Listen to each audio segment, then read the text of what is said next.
अस्सलामु अलैकुम वरहमतुल्लाहि वबरकातुह। अल्हम्दुलिल्लाह नहमदुहु व नस्तईनुहु व नस्तगफिरुह व नु'मिनु बिही व नतवक्कलु अलैहि व नऊज़ु बिल्लाहि मिन शुरूरि अनफुसिना व मिन सय्यिआति अमालिना वनऊज़ु बिल्लाहि मिन शुरूरि अनफुसिना व मिन सय्यिआति अमालिना मन यहदिहिल्लाहु फला मुदिल्ल लहु व मन युद्लिलहु फला हादिय लहु व नशहदु अल्ला इलाहा इल्लल्लाह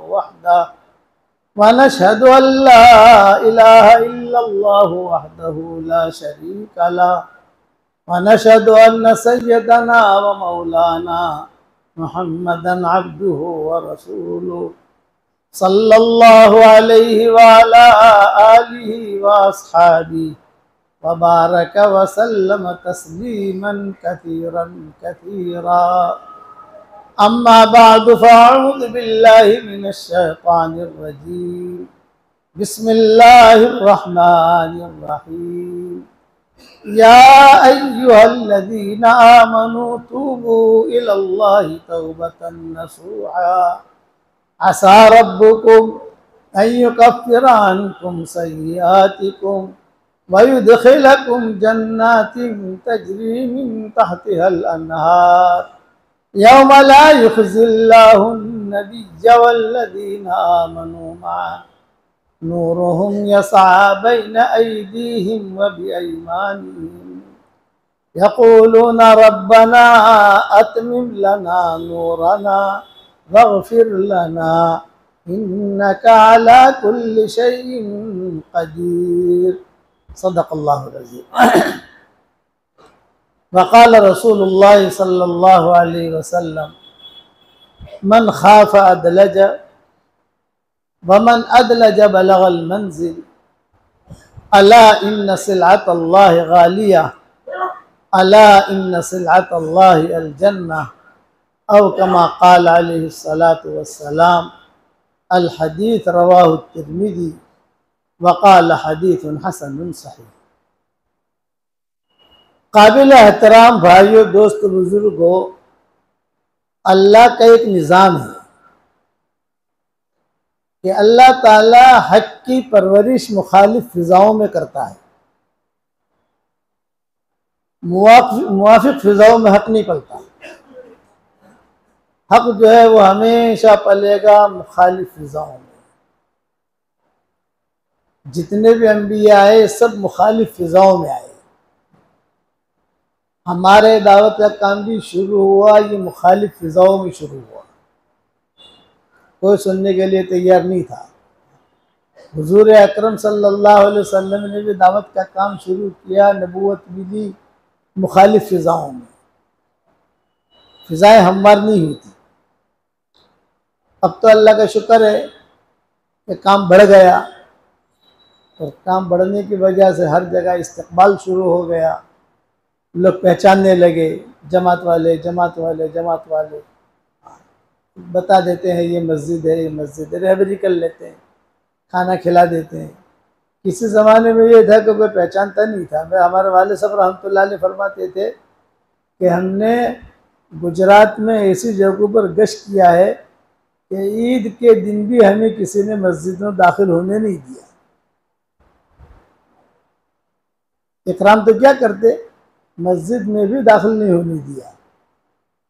और वाबड़े वाबड़े वाबड़े जैसे मिजाज पत्थर मार कर हमें निकाला, इस्तदबार था। लेकिन हज़रत उमर एक जुमला कहते थे, फितनतुस सर्रा अशद्द मिन फितनतिद दर्रा। आजमाइश दो किस्म की होती है। एक आजमाइश होती है माल मिलने की, इस्तकबाल की। ये आजमाइश खतरनाक होती है। और एक आजमाइश होती है माल न मिलने की, इस्तदबार की। लोग सुनते नहीं है, ध्यान नहीं देते, तवज्जो नहीं करते। उसमें अल्लाह याद आता है, इसमें अल्लाह याद नहीं आता। इसमें आदमी फिरौन बनना शुरू हो जाता है। जब अल्लाह ताला माल बहुत देता है तो फिर जैसे हज़रत उमर रज़ी अल्लाह ताला अन्हु के ज़माने में जब माल गनीमत बहुत आया, हज़रत उमर के ज़माने में फुतुहात बहुत हुई। हुज़ूर सल्लल्लाहु अलैहि वसल्लम के ज़माने में इतनी फुतुहात नहीं हुई, हज़रत अबू बकर के ज़माने में इतनी फुतुहात नहीं हुई, लेकिन हज़रत उमर रज़ी अल्लाह ताला अन्हु के ज़माने में इतनी फुतुहात हुई कि किसरा का कालीन आया, कालीन 2.5 एकड़ लंबा था, 2.5 एकड़। जब ये कालीन आया तो हज़रत उमर ने मस्जिद नबी को, अच्छा उस वक्त में बिल्डिंग तो थी नहीं, तो चलो बिल्डिंग है, ये सब मैदान था, मस्जिद नबी भी छोटी सी थी।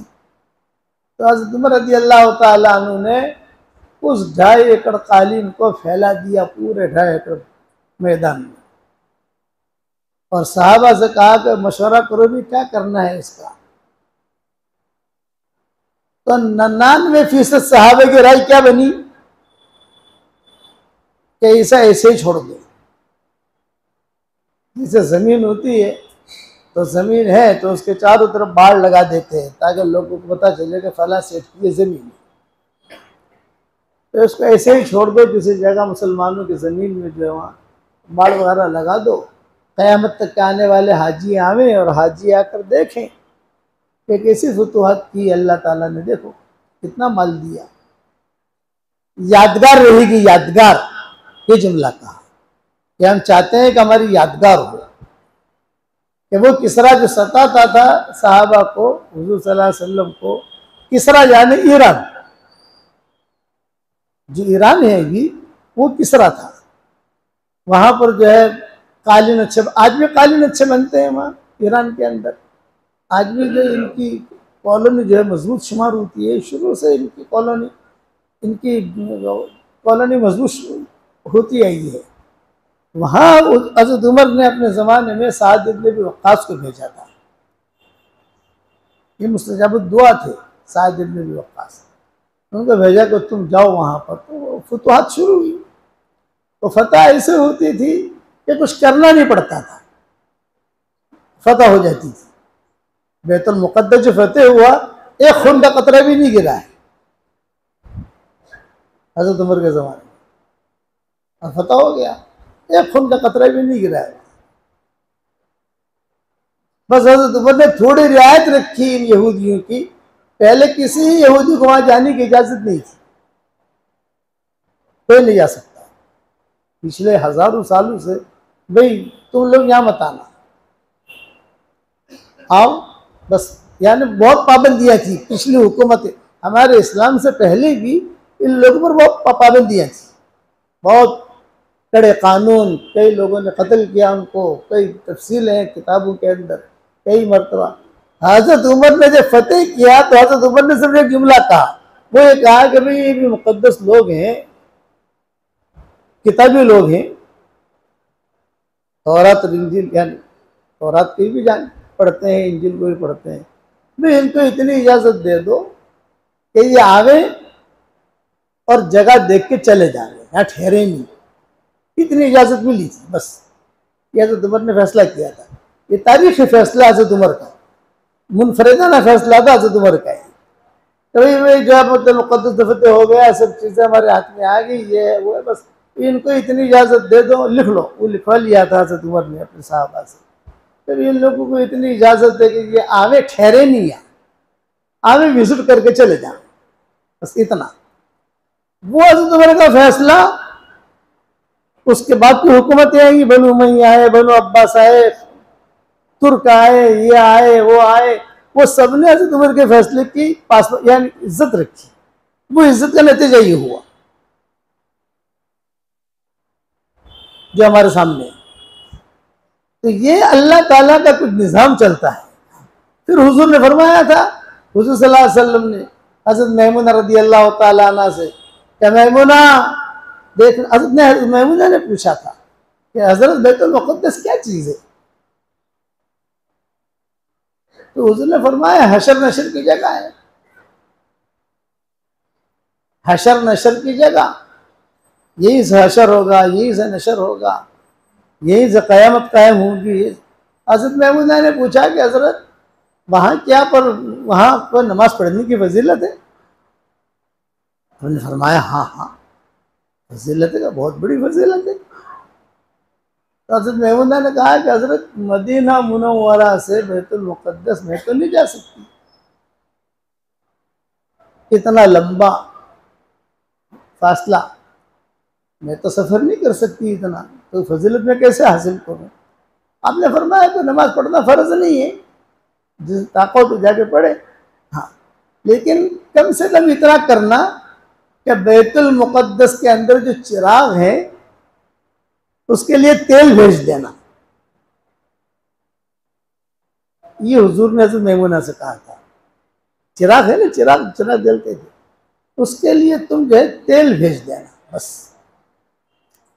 तेल जब भेजोगी तो गोया कि तुमने भी उनका साथ दे दिया। तो हज़रत मैमूना तेल भेजा करती थी, उस जमाने में तेल होते थे चिरागों के लिए। तो मैं इस पर सुनाता हूँ कि हमेशा, ये मेरा मजमून बहुत गहरा है, अक्लमंद आदमी होगा वो समझेगा, जो बेवकूफ होगा नहीं समझेगा। ये बहुत ऊपर की बातें कर रहा हूँ मैं कि अल्लाह का क्या निज़ाम चलता है। हमेशा याद रखना, जो कुछ भी होता है वो अल्लाह के फैसले से होता है, अंधाधुन नहीं होता।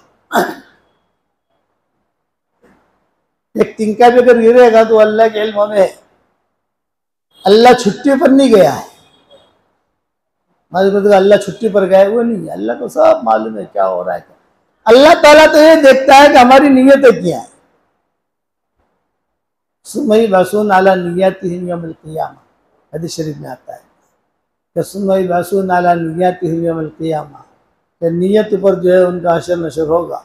तो हुजूर अकरम सल्लल्लाहु अलैहि वसल्लम पर भी हालात आए, और उन हालात में सब ने क्या किया, रुजू इल्लल्लाह, ज़रूरतें नहीं, लंबी चौड़े प्लानिंग नहीं। लैसा बिअमानियकुम वला अमानी अहल किताब, कुरान में कहा गया। न तुम्हारी न तुम्हारे ख्यालात में जो है न वो चलेगा, न अहल किताब के ख्यालात में जो है वो चलेगा। लैसा बिअमानियकुम वला अमानी अहल किताब, ये सोचने से कुछ नहीं होता। तो हालात का उतार चढ़ाव हर आदमी में होगा, और उतार चढ़ाव कभी कम होगा कभी ज्यादा होगा। फुतुहात का ज़माना भी आएगा। आखिरी बात ये, यानी हकीकत ये है कि अल्लाह ताला एक न एक दिन इस्लाम को दुनिया में गालिब करेगा। वल्लाहु गालिबुन अला अम्रिही वलाकिन्न अक्सरन नास ला यअलमून, हमारे मामले पर हम गालिब हैं, अल्लाह ताला कहते हैं। तो हज़रत उमर के ज़माने में जब ये कालीन आया तो हज़रत उमर रज़ियल्लाहु ताला ने मशवरा किया कि बताओ क्या करना है। लंबा दौर गुजरा हज़रत उमर का, बहुत मोहताज दौर। हज़रत उमर का जो दौर है बहुत मोहताज। ताकि बताओ क्या करना है इसका। तो सारे साहबा ने एक ही राय दी, 99% की राय थी ये,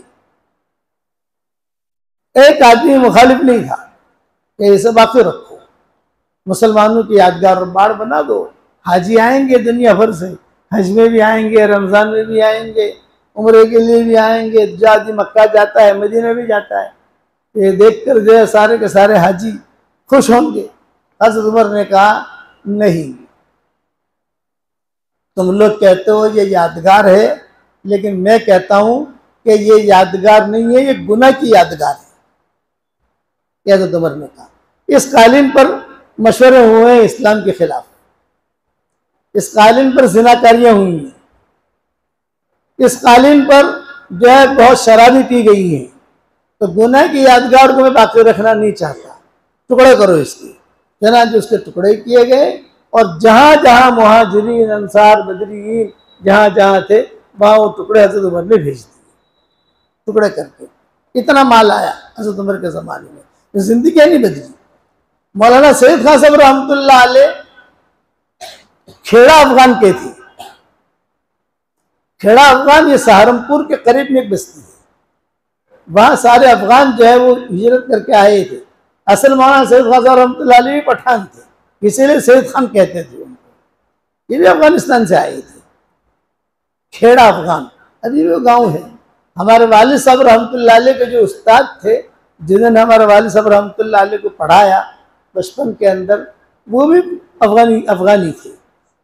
अब्बा जब रायगढ़ जाते थे तो अब्बा इज्तिमा में कहते थे कि मुझे जो भी दीन मिला है पेशावर के लोगों से मिला है।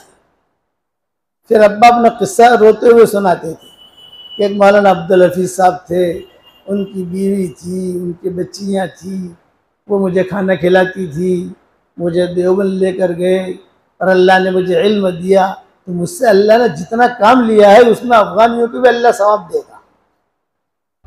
जब मैं आलिम बन गया मौलाना यूसुफ साहब रहमतुल्लाह अलैह के साथ, फिर हमारा जोड़ हुआ, फिर दावत के काम में हमारा जोड़ हुआ, दुनिया भर में नाम अल्लाह ने मकबूलियत दी।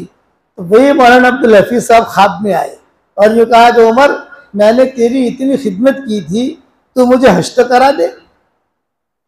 मैंने बैतुल्ला नहीं देखा है, ये ख्वाब में आकर कहा। तो अब्बा ने कहा मैंने उनके लिए हज बदल का इंतजाम किया। ये अब्बा फरमाते थे, मैंने जिंदगी हमारे अब्बा की भी नहीं बदली। फुतुहात, अब्बा का जो दौर था वो फुतुहात का था।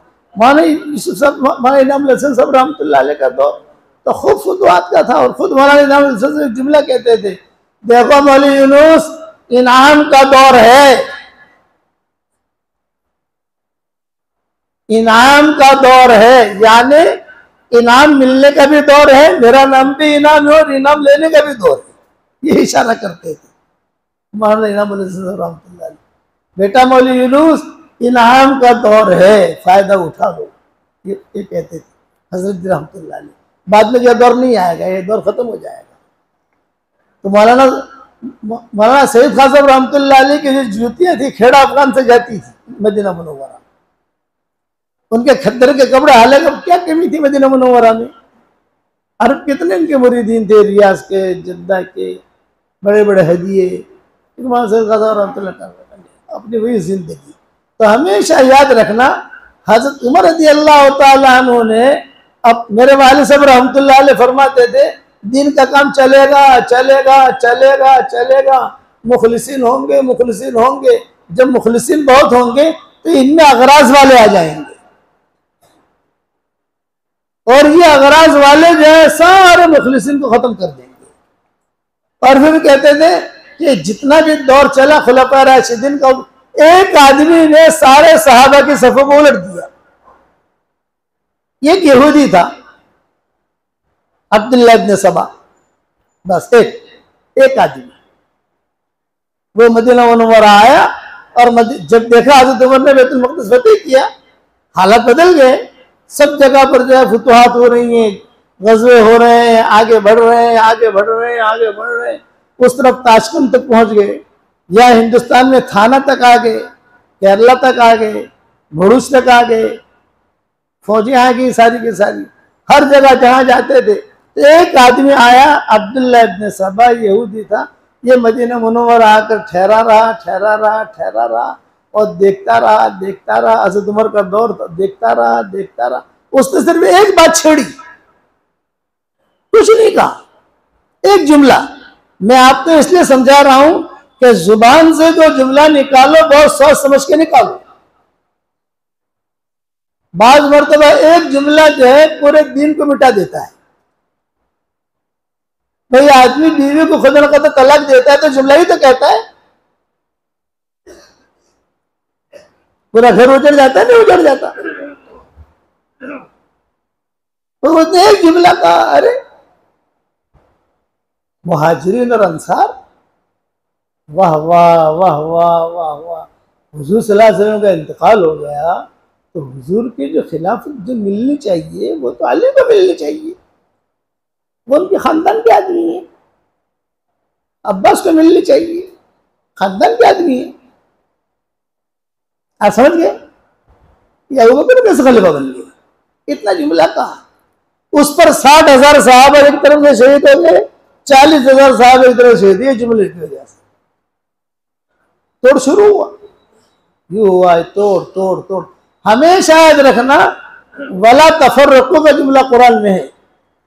मामूली से जुमले की वजह से लम्हों ने खता की, सदियों ने सजा पाई।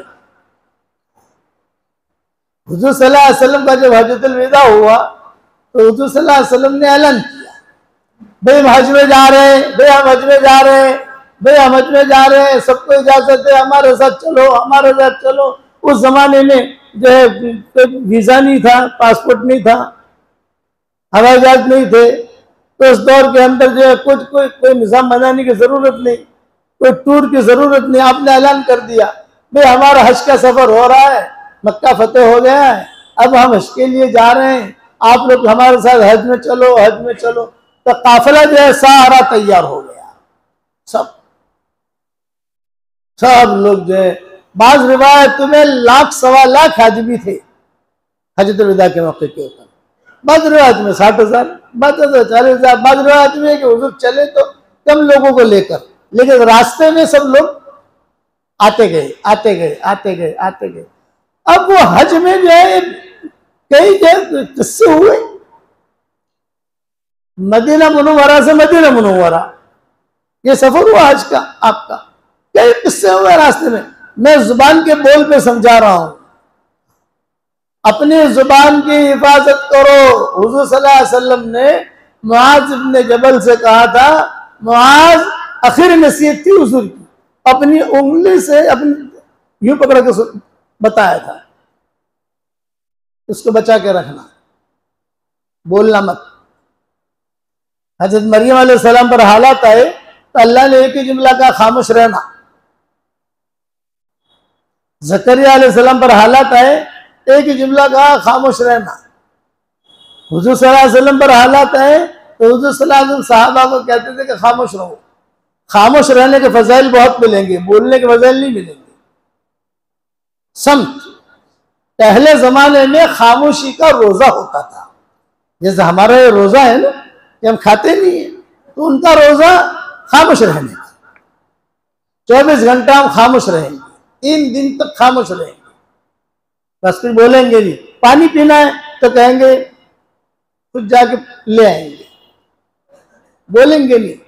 तो हुजूर सल्लल्लाहु अलैहि वसल्लम ने सहाबा की जो तरबियत की, ये कहा देखो अब अल्लाह बहुत दे रहा है, खामोश रहना, बोलना मत, खामोश रहना, बोलना मत। हुजूर सल्लल्लाहु अलैहि वसल्लम का हज का सफर शुरू हुआ। ये सफर में हुजूर सल्लल्लाहु अलैहि वसल्लम ने सारी माओं को लिया था। फतेह मक्का के मौके पर हुजूर सल्लल्लाहु अलैहि वसल्लम ने सारी माओं को नहीं लिया था, सिर्फ 2 माएँ साथ थी हुजूर की, हजरत उम्मे सलमा और हजरत मैमूना। ये फतेह मक्का के मौके पर साथ थी। बाद में जो हज्जतुल विदा हुआ तो आपने कहा कि सबको मैं हज कराऊंगा, तो हुजूर सल्लल्लाहु अलैहि वसल्लम ने सारी माओं को साथ लिया। तो आपकी तरतीब ये थी कि आपने पूरा सफर का प्रोग्राम हुजूर ने खुद ने बनाया, भाई यहाँ ठहरेंगे, यहाँ ठहरेंगे, यहाँ ठहरेंगे, यहाँ ठहरेंगे, यहाँ ठहरेंगे। बीच में मकाम अब्बा पड़ता था हुजूर सल्लल्लाहु अलैहि वसल्लम की वालिदा की खबर, तो आपने कहा भी एक रात हम वहां भी रहेंगे, यानी वालिदा की कब्र के पास नहीं, उस वादी में, जिस वादी में, उस वादी में हम भी कायम करेंगे हज में जाते हुए, क्योंकि आपकी आदत थी एक रास्ते से जाते थे, दूसरे रास्ते से आते थे, ये आपकी आदत थी। अब सफर शुरू हुआ तो रास्ते में जो है बहुत किस्से हुए, मैं जुबान की वजह से बात समझा रहा हूं, उन सारे किस्सों को तो मैं बयान नहीं करता। हुजूर का हज अगर मैं बयान करूं ना तो आपके यहाँ ये मस्जिद के अंदर 1 महीने का बयान होना चाहिए, 1-1 घंटे का, तो हुजूर का हज बयान होगा। इतनी लंबी तफसील है। मदीना से हुजूर को चलाऊंगा और मदीना हुजूर को पहुंचाऊंगा, 1 महीना, रोजाना 1-1 घंटा, न हमारे पास टाइम न तुम्हारे पास टाइम। बहुत लंबी तफसील है, कई उलमा ने अलग अलग तरीकों से लिखी है। मैंने इस हज में था तो मैंने जो है थोड़ा सा बयान किया था यूट्यूब पर, थोड़ा सा मुख्तसर, मक्का तक, मदीना मुनव्वरा से मक्का तक का, आगे का बयान नहीं किया, फिर तो हज आ गया सामने। तो मुख्तसर बयान कर रहा हूँ, चूंकि मुझे जुबान समझानी है, जुबान का बोल आदमी को कहां से कहां तक पहुंचा देता है। रवाना हुए हुजूर सल्लल्लाहु अलैहि वसल्लम, एक हिरन देखा जख्मी, वो हिरन के पास से गुजरे तो हिरन जो यूं जख्मी था, किसी ने शिकार किया था, यूं हुजूर की तरफ देख रहा है और रो रहा है। तो हुजूर वहीं खड़े रहे और हुजूर ने साहबा से कहा कि देखो भाई हिरन है, इसे किसी ने शिकार किया है, लेकिन हमें पता नहीं है किसने शिकार किया है, इसलिए तुम जो है कोई भी इसे छेड़े नहीं, ये नहीं कि भी शिकार किया हुआ है, जिंदा है, पकड़ लो और ज़बा कर लो, ज़बा करके गोश्त तकसीम कर लो, ये मत करना, हुजूर ने फरमाया। और हुजूर खुद खड़े रहे। जब काफिला आया तो हुजूर सल्लल्लाहु अलैहि वसल्लम ने जो है एक सहाबी को कह दिया कि भाई देखो, अब मैं तो जा रहा हूँ आगे, तुम यहाँ खड़े रहना, ये हिरन को कोई हाथ न लगाए, आखिर में तुम आना, आखिर में। तो उन्होंने कहा ठीक है।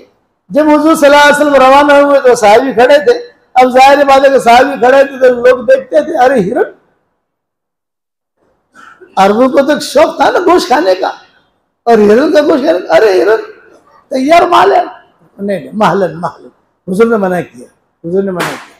तो हुजूर सल्लल्लाहु अलैहि वसल्लम जब रवाना हुए तो किताबों में लिखा है कि वो हिरन जो है चूंकि चल नहीं सकता था, जख्मी था, वो हुजूर के तरफ घिसट घिसट कर, आप आगे जा रहे हैं और घिसट घिसट कर चल रहा है और रो रहा है।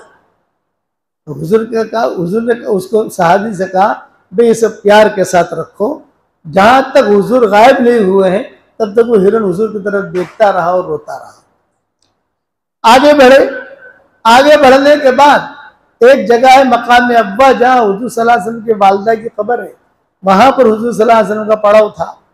तो हुजूर अकरम सल्लल्लाहु अलैहि वसल्लम के पड़ाव से पहले जो है मसला ये हुआ कि हुजूर अकरम सल्लल्लाहु अलैहि वसल्लम की ऊँटनी गुम हो गई सफर में। इत्तेफाक था, सारे सहाबा की ऊँटनियां मौजूद है, खाना भी मौजूद है, अबू बकर और हुजूर सल्लल्लाहु अलैहि वसल्लम दोनों बैठे हुए हैं एहरम की हालत में। फतेह मक्का के मौके पर हुजूर ने हरम नहीं बांधा था, ये गजवा था, हुजूर ने ऐलान कर दिया था मक्का फतेह करने जा रहे हैं, एहराम मत बांधना, बगैर एहराम के दाखिल हो जाओ मक्का मुकर्रमा में।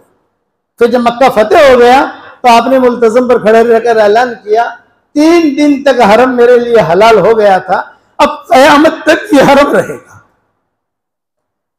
अब जो भी यहाँ आएगा वो हरम बन के आए। 3 दिन तक मैंने अल्लाह से इजाजत ले ली थी, इसलिए का मजबूर है, अगर गज़वा हुआ मुशरिकीन मक्का के साथ हरम की हालत में नहीं कर सकते।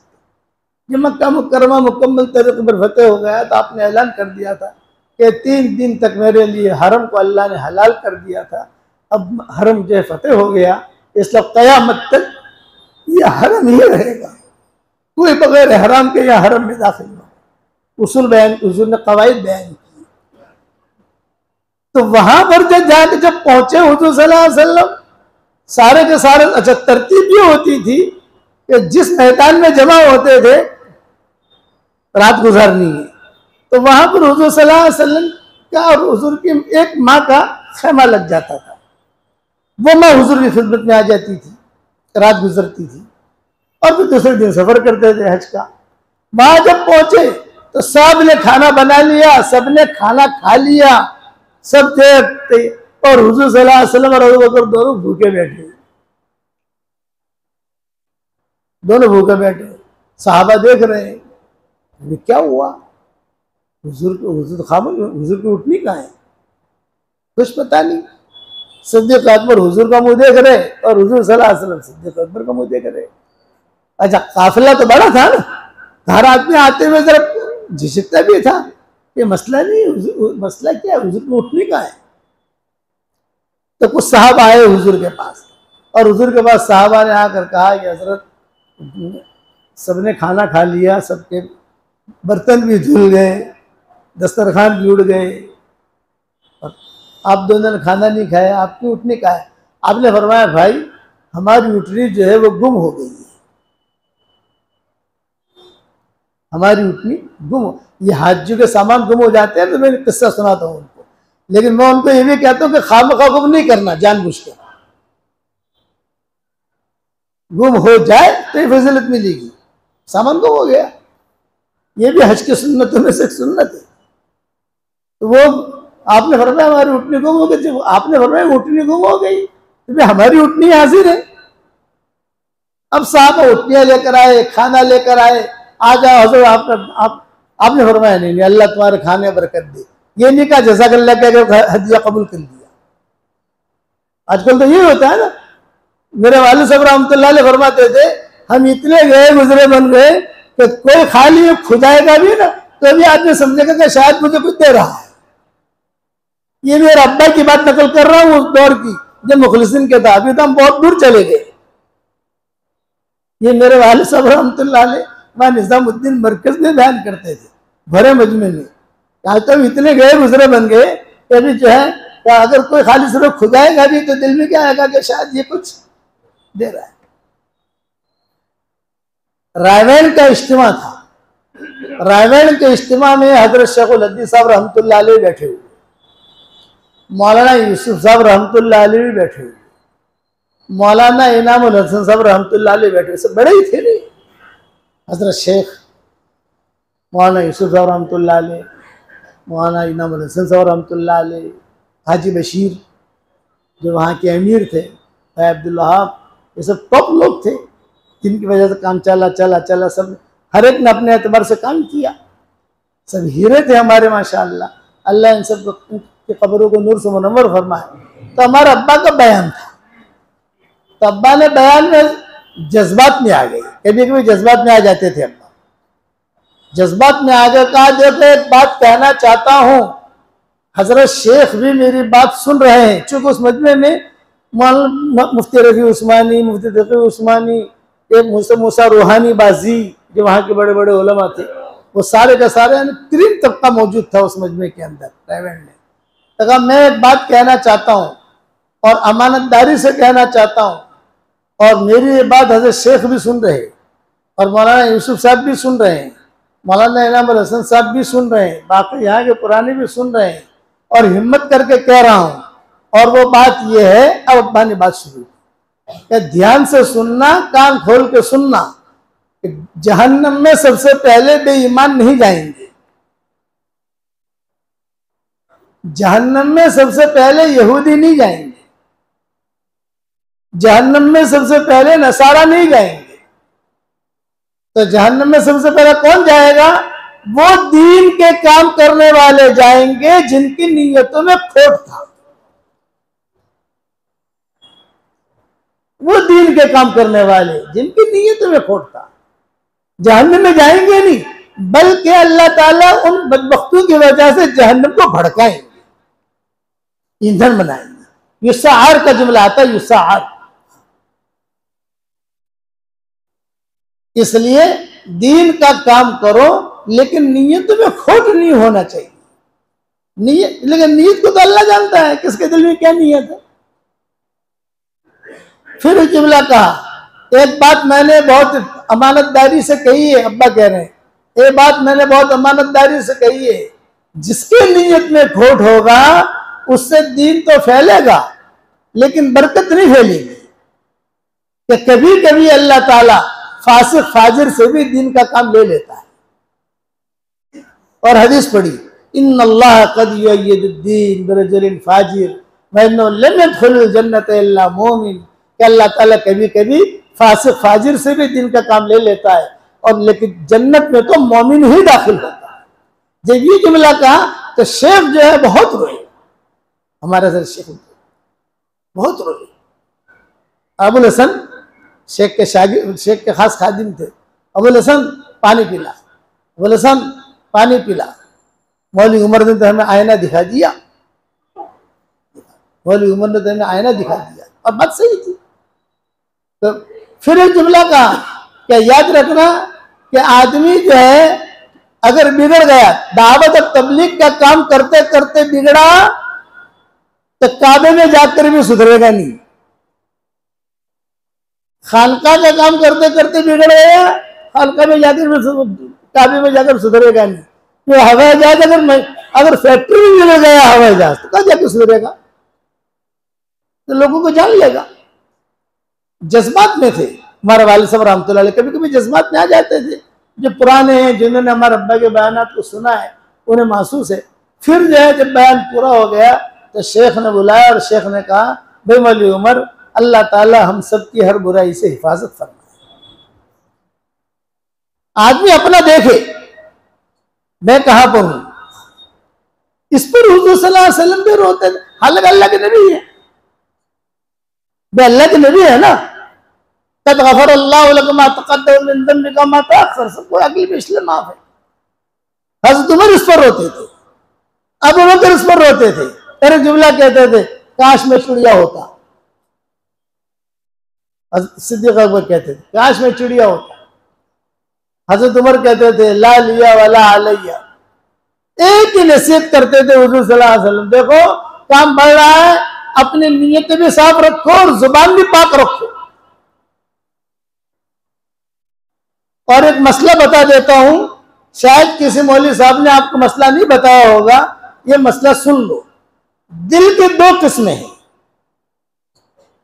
एक कल्बे सलीम, एक कल्बे सकीम। कल्बे सलीम उसे कहते हैं जिस दिल के अंदर कोई किसी के बारे में कोई बदगुमानी न हो। कल्बे सलीम उसे कहते हैं जिसके दिल में हसद न हो। कल्बे सलीम उसे कहते हैं कि जिसके दिल में कोई रजीला न हो। इल्ला मन अतल्लाह बिक़ल्बिन सलीम, कुरान में। वइन्न मिन शिअतिही लइब्राहीम इज़ जाअ रब्बहु बिक़ल्बिन सलीम, ये कुरान में। हुजूर दुआ मांगते थे, अल्लाह तू मुझे कल्ब सलीम अता फरमा, हदीस की दुआओं में। तो जिसका दिल साफ होगा उसकी इबादत भी कबूल होगी, उसकी दुआ भी कबूल होगी, उसका गश भी कबूल होगा, उसका चिल्ला भी कबूल होगा, उसका मशवरा भी कबूल होगा, उसके चार महीने भी कबूल होंगे, दिल साफ है।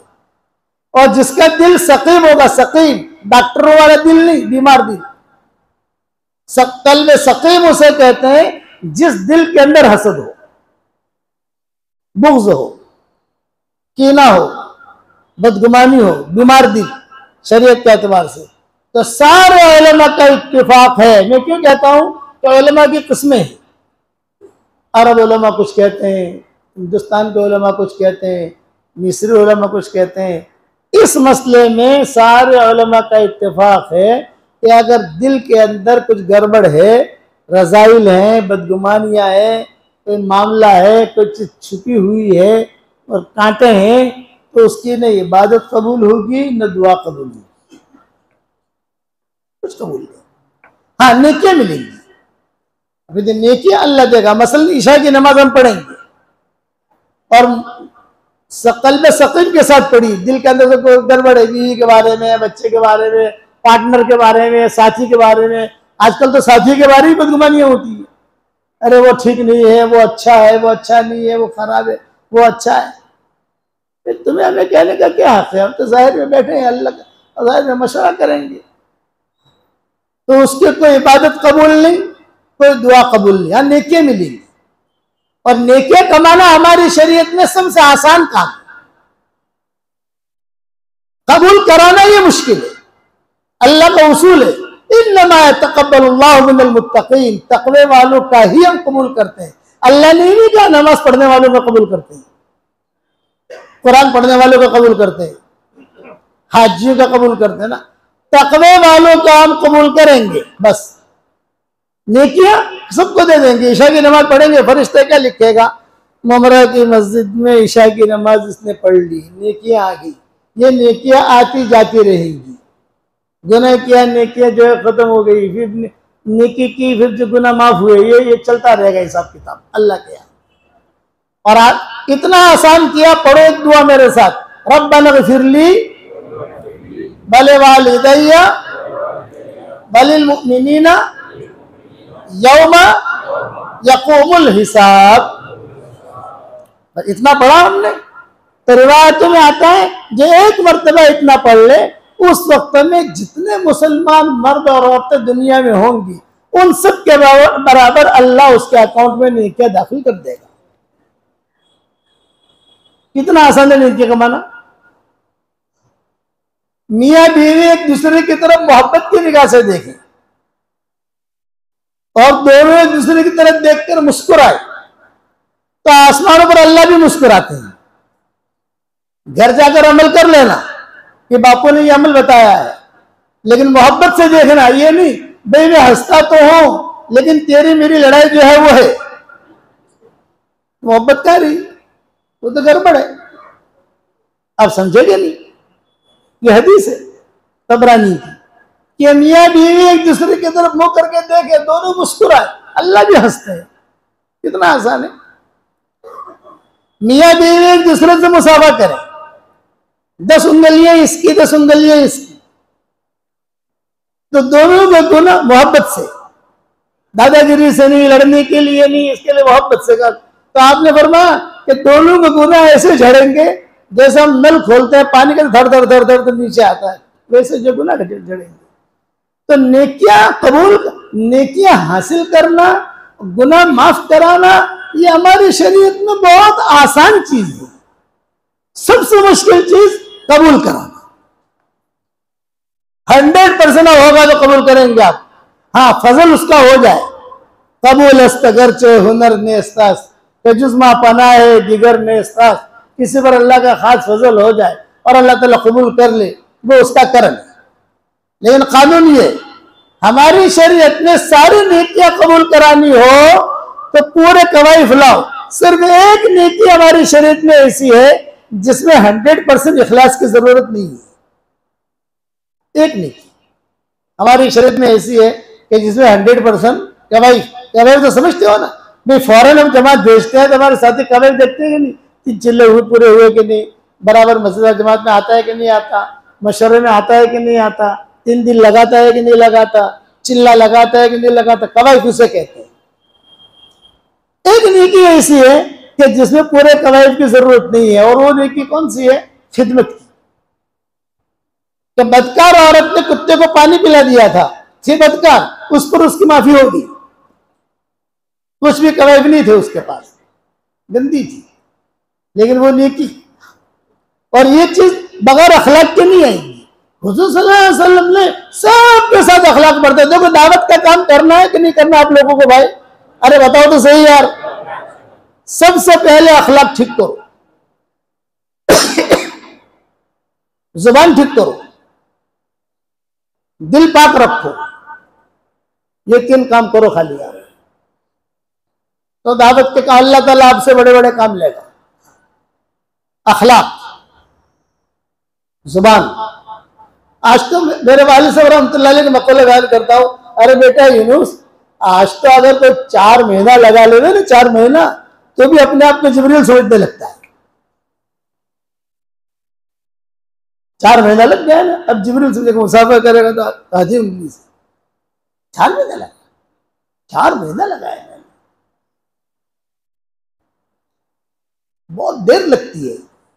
अल्लाह माफ फरमाए, आजकल हमारे साथियों को पीर बनने का शौक बहुत हो गया और औरतों को आपाए बनने का शौक बहुत हो गया। आपा आपा आपा आपा आपा तो वो बनती है जिसे अल्लाह आपा बनाए, और पीर वो बनता है जिसे अल्लाह पीर बनाए। जिसकी महबूबियत अल्लाह लोगों के दिलों में डाले वो अल्लाह डालता है।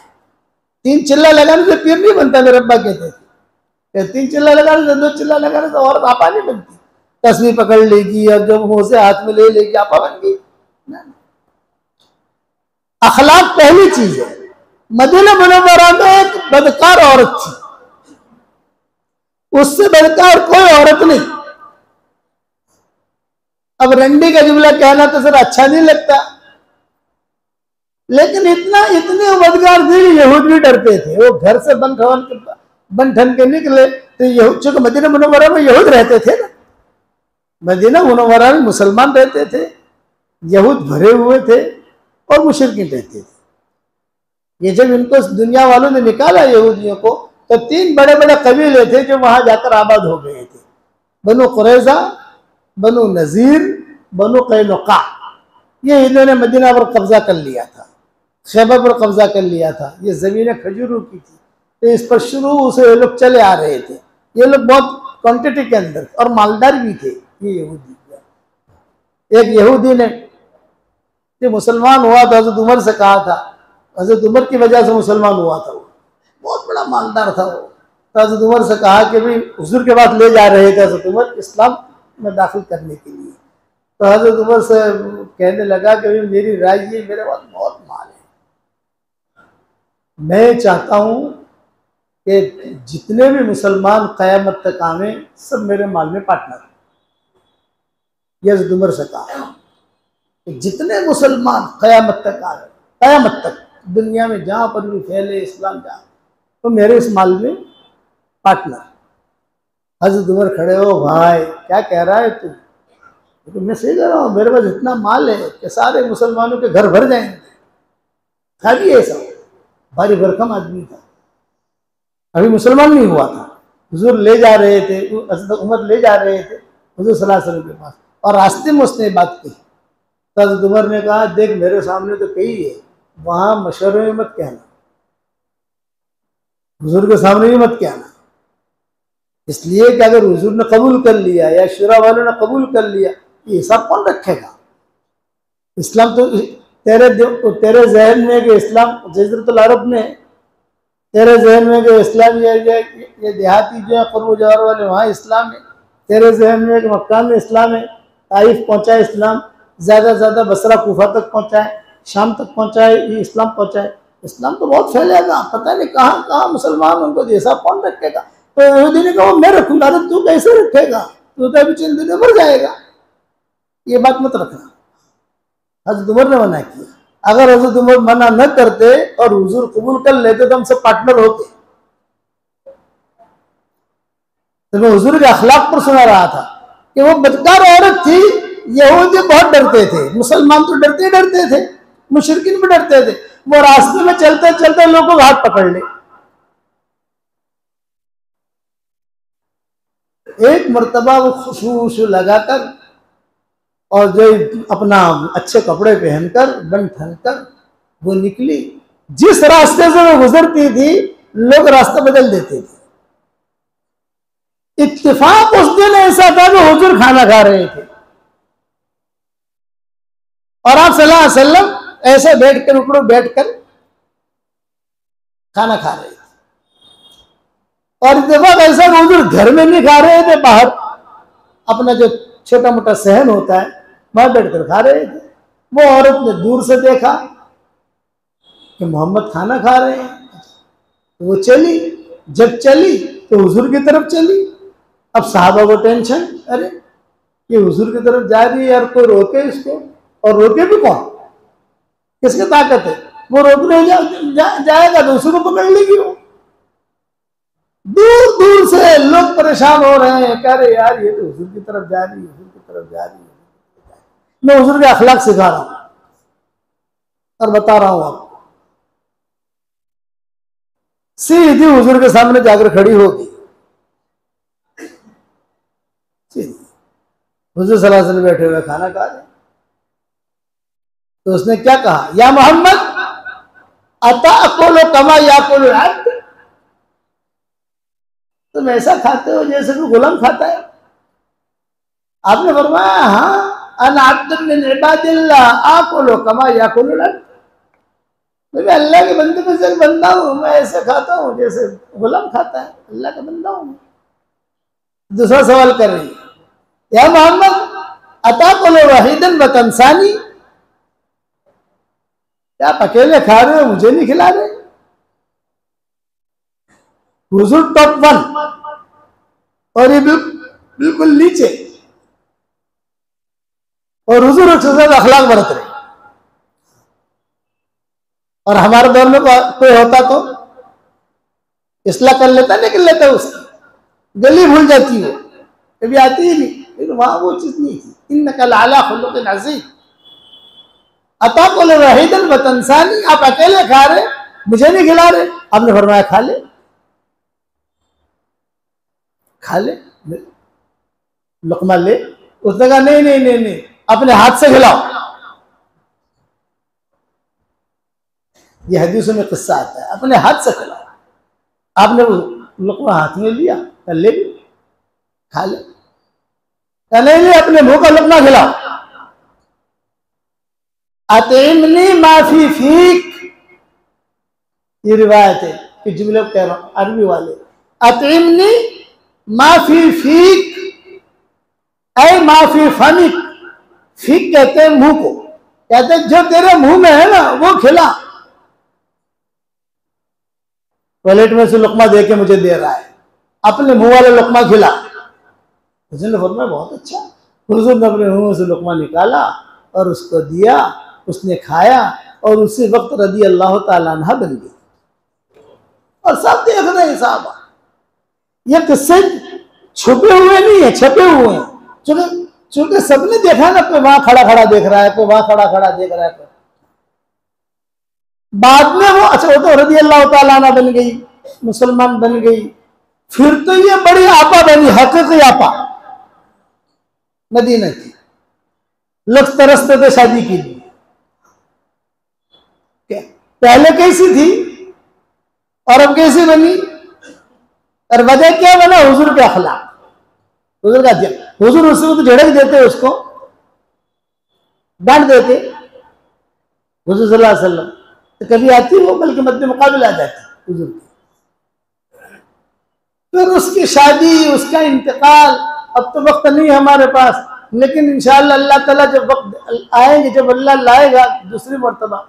मुझे तो वो किस्सा हज्जतुल विदा का बयान करना था, वो किस्से पर किस्से निकलते जाते हैं, बातें रह जाती हैं।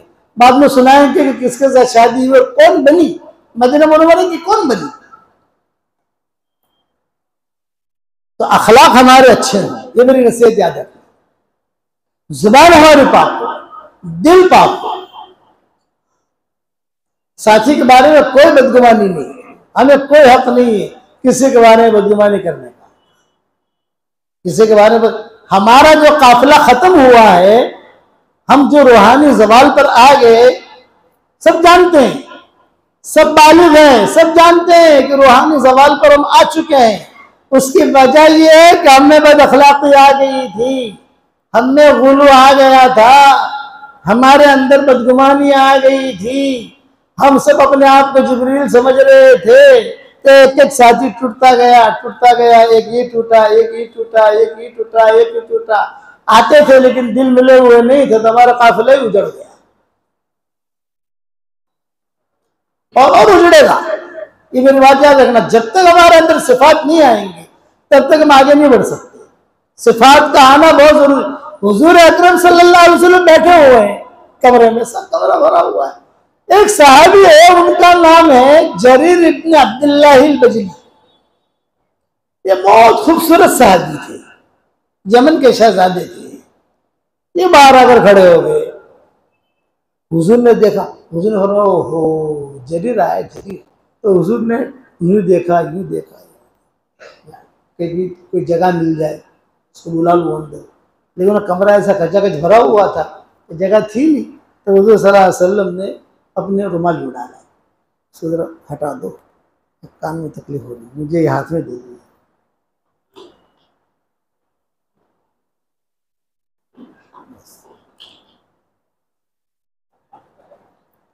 तो वो दे देते, तो क्यों नहीं दिया? है दूसरा है हाथ वाला? नहीं है, चलो छोड़ो, कोई बात नहीं। ये जो है ना, ये भी यहूदियों की चाल है। ये इमाम को ऐसा जो करते हैं ना, मसला तो हम बयान करते नहीं है, हम मसला तो बयान करते नहीं है, लेकिन आप समझ लो, मैं जो समझाता हूँ आपको। इमाम के वहां ये होगा तो उसका पूरा ध्यान यही होगा, क्या खुशी खुशी के साथ पड़ेगा वो। हम जो है अब अमेरिका से आ रहे थे, डेल्टा एयरलाइन थी हमारी, शिकागो से या डेट्रॉइट से हम जर्मन उतरना था हमें, फ्रैंकफर्ट। तो हम फर्स्ट क्लास में थे, मैं, मेरी अहलिया थी, बच्चे थे जो भी साथ थे। तो पायलट जो है वो आया, लंबी फ्लाइट थी, वो आया तो उसने देखा कि हम बैठे हो फर्स्ट क्लास में, तो उसने आकर सलूट किया पायलट ने, तो हमसे मुसाफा किया। जब वो आया तो हम भी उसके खड़े हो गए, पायलट आया हमारे पास। तो उसने कहा जेंटलमैन, आपका चेहरा देखकर मुझे बहुत खुशी हुई, आप मेरे साथ चलो कॉकपिट में, जहाँ फ्लाइट उड़ाते हैं। और उसने अपनी सीट पर बिठाया। अरे यार हमें तो डर लगे, और सीट पर बिठाकर उसने जो है हमें फोटो खींचा हमारा, लड़कियां भी थी, सब ने ऐसा पहना हुआ था, सबने ऐसा पहना हुआ था, ये इस किस्म का। मैं लगा पायलट का मौलवियों के पास आ गया है।